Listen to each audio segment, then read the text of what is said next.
Hi friends, welcome back to సరదాగా కాసేపు. ఈరోజు మన రెసిపీ వచ్చేసి సొరకాయ కర్రీ అండి.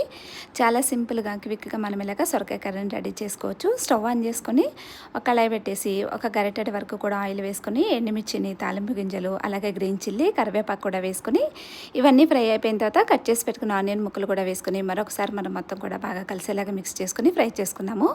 ఇవి ఫ్రై అవుతుండగా కొంచెం పసుపు, అలాగే రుచికి సరిపడా సాల్ట్ కూడా వేసుకొని మరొకసారి కలిపేసి కొంచెం సేపు ఫ్రై చేసుకుందాం.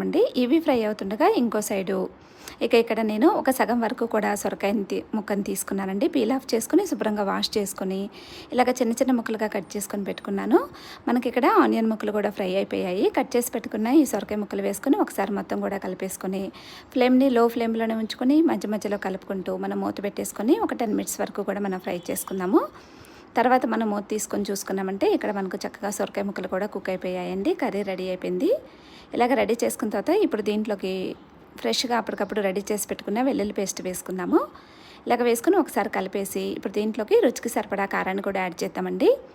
ఇలాగ కారం కూడా వేసుకొని మరొకసారి కలిపేసి కొంచెం సేపు మనం ఫ్రై చేసుకుందాము. కొంచెం సేపటి తర్వాత దీంట్లోకి ధనియా పౌడర్ కూడా యాడ్ చేద్దాము. అలాగే దీంట్లోకి కట్ చేసి పెట్టుకున్న కొత్తిమీర కూడా వేసుకొని మరొకసారి మనం మొత్తం కూడా బాగా కలిసేలాగా మిక్స్ చేసుకుని కొంచెం సేపు మనం ఫ్రై చేసుకుందాము. కొంచెం సేపటి తర్వాత ఇప్పుడు దీంట్లోకి ఒక హాఫ్ గ్లాస్ వరకు కూడా మిల్క్ని యాడ్ చేస్తున్నానండి. ఇలాగ మిల్క్ కూడా వేసుకోవటం వల్ల మనం చేసే ఈ సొరకాయ కర్రీ టేస్ట్ చాలా బాగుంటుంది. ఇలాగ వేసుకొని ఒకసారి మనం మొత్తం కూడా కలిపేసుకొని జస్ట్ కొంతసేపు అలాగ ఫ్రై అవనిచ్చేసి స్టవ్ ఆపేసుకొని చూస్తున్నారు కదా, చక్కగా మన కర్రీ రెడీ అయిపోయింది. ఒక బౌల్లోకి సర్వ్ చేసుకున్నామంటే సొరకాయ కర్రీ రెడీ అయిపోయింది.